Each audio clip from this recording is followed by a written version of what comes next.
সম্মানিত দর্শক মন্ডলী, আজকে আমরা রাজশাহী বিশ্ববিদ্যালয়ের একজন স্টুডেন্ট রাষ্ট্রবিজ্ঞানের। তো ভাইকে আমরা বর্তমান রাজনীতি সম্পর্কে জিজ্ঞেস করতে চাচ্ছি। তো প্রথমে ভাইকে জিজ্ঞেস করবো যে বাংলাদেশ এই যে স্বাধীন হলো, যেটাকে বলা হয় ৩৬শে জুলাই। তো আর কি ৩৬ জুলাইটা জিনিসটা কি, যদি এই সময় কিছু বলতেন। ৩৬ জুলাই জিনিসটা হচ্ছে যে বাংলাদেশের ছাত্র আন্দোলন শুরু হয়েছিল সেই জুন মাসের শুরুর দিকে। সেই মাস পেরিয়ে আসলো রোজার ঈদ, কুরবানি ঈদ আসলো। কুরবানি ঈদের পরে ছাত্র জনতা যখন রায়টা আবার করে সরকার আবার এই রায়টাকে বহাল রাখার চিন্তা ভাবনা করছিল, তখন ছাত্র জনতা আরো বিক্ষুব্ধ হয়ে জুলাই মাসের 10 বা 11 তারিখের দিকে খুবই আন্দোলন জোরালো হয়ে প্রত্যেকটা বিশ্ববিদ্যালয়ে ডাক দিল।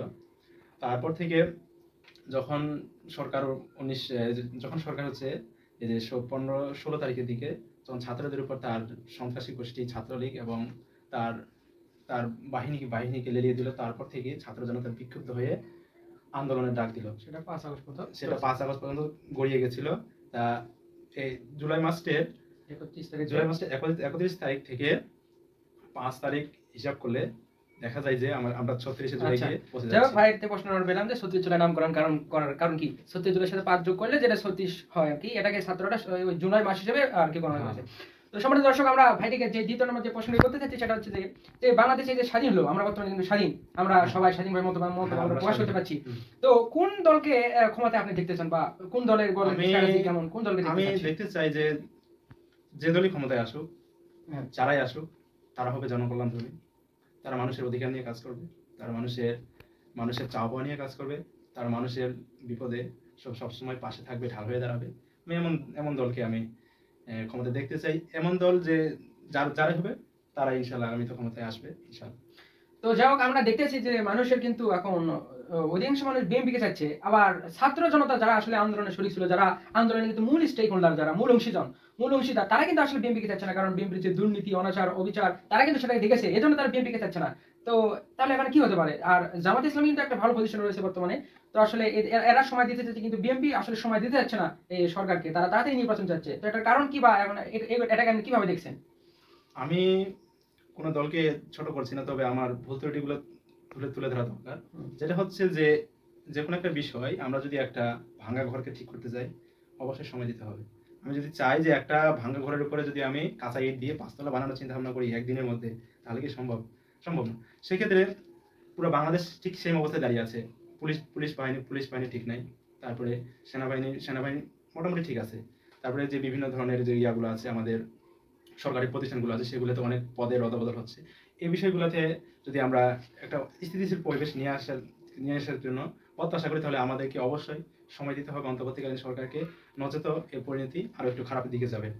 আচ্ছা, তো আরেকটা প্রশ্ন জানতে চাচ্ছি, সেটা হচ্ছে কি, এই যে সাম্প্রতিক আমরা যে বিষয়টা দেখতেছি, যে সোশ্যাল মিডিয়ায় যে ভাইরাল যে বিষয়গুলো দেখতেছি, যে ইসলামী দলগুলোর ঐক্যজোট চাচ্ছে জনগণ আর কি, যেমন বাংলাদেশ জামাত ইসলামী, হেফাজতে ইসলাম, খেলাফত মজলিস, ইসলামী আন্দোলন বাংলাদেশ, যেটা চরমনাই বলা হয়। এরা আসলে সাধারণ মানুষ আসলে তাদেরকে ঐক্যজোট চাচ্ছে, কিন্তু আসলে ইসলামী দলগুলোর মধ্যে যে কিছু মতবিরোধ রয়েছে, এটার ব্যাপারে সাম্প্রতিক চরমনাইয়ের পীর একটু কথা বলেছেন যে তারা জামাতের সাথে ঐক্য করতে চায়, কিন্তু আসলেই কি ঐক্য করা তাদের পক্ষে সম্ভব? এ ব্যাপারে আপনি কি মনে করেন?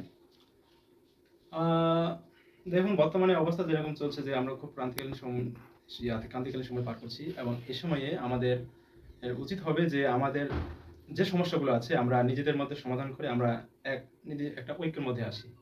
তাহলে কি হবে যে আমাদের হাতটা অনেক শক্তিশালী হবে। আমাদের মধ্যে ভুল ত্রুটি বা যা কিছু আছে এটা থাকতে পারে, তাই এটা নিয়ে অত বেশি না গিয়ে আমরা হচ্ছে যে সামনে কিভাবে দেশের মানুষের কাজ করা যায়, কিভাবে ইসলামকে ভালোভাবে আমাদের এই সমাজে প্রচার করা যায়, কিভাবে ইসলামের ভিত্তিকে আরো মজবুত করা যায়, সেদিকে আমাদের নজর দিতে হবে। এবং আমাদের ব্যক্তিগত যে সমস্যাগুলো আছে আমাদের দলে থাকতে পারে, বা আমাদের ব্যক্তি বা অনেকের সমস্যা থাকতে পারে, সেই সমস্যাগুলো যদি আমরা নিজেদের মধ্যে মিউচুয়াল করে নিই, তাহলে খুব ভালো হবে মনে হচ্ছে, এবং ঐক্য হওয়াটা ভালো। তো যাই হোক, সর্বোচ্চ প্রশ্নটা, যে যদি ঐক্য হয়ে যায়, ইসলামী দলগুলো যদি সব দল একত্রিত হয়ে যায়, ঐক্য করে, তাহলে তাদের ক্ষমতায় যাওয়ার পসিবিলিটিটা কেমন, তার সম্ভাবনাটা কেমন আর কি?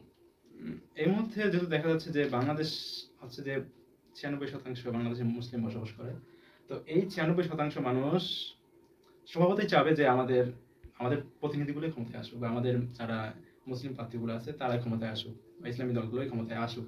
সেক্ষেত্রে একটা কিন্তু বড় একটা চান্স থাকছে সেদিক থেকে বিবেচনা করলে দেখা যাচ্ছে যে আমাদের এই যে ইসলামী দলগুলো যেগুলো যে করে ইসলামী ঐক্যজোট করে, তাহলে দেখা যাবে যে ক্ষমতায় আসার পসিবিলিটি সবচেয়ে বেশি থাকবে অন্যান্য দলগুলোর তুলনায়। কারণ যে দেখা যাচ্ছে সাম্প্রতিক সময়ে বাকি যে দলগুলো আছে, যেমন গণ অধিকার পরিষদ, যেটাকে অতটা বাংলাদেশে পরিচিত না, তারা বাংলাদেশে সব জায়গায় আসন দিতে পারবে না এবং নির্বাচিত হওয়ার সম্ভাবনা খুব কম। ঠিক সেভাবে বিএনপি যেটা কাজ করছে, বিএনপি বর্তমানে যেটা দেখা যাচ্ছে, তারা ক্ষমতায় না যাওয়ার আগেই তারা সন্ত্রাসী শুরু করে দিচ্ছে, চাঁদাবাজি শুরু করে দিচ্ছে, এবং তাদের তাদের তাদের নেতাদের বিরুদ্ধে বিভিন্ন ধরনের অভিযোগ সামনে আসতেছে। তো সেক্ষেত্রে যেটা দেখা যাচ্ছে যে উম, ইসলামী ঐক্যজোট করলে সেটা সরকারি ক্ষমতায় আসার সবচেয়ে বেশি সম্ভাবনা রয়েছে। তো যাই হোক, আমাদের সামনে এখন কিছু মতবাণী করছিলেন, কিছু কথা বলছিলেন রাজশাহী বিশ্ববিদ্যালয়ের রাষ্ট্রবিজ্ঞানের দ্বিতীয় বর্ষের ছাত্র আমাদের তো সবুজ ভাই। তো যাই হোক, ভাই যেটা বললেন আমার মনে হয় সেগুলো বাস্তবতার ভিত্তিতে তিনি বলেছেন, এই আর কি। আমি মোহাম্মদ সুমন রাজা, ডেইলি পলিটিক্সের একজন সংগ্রামী রিপোর্টার।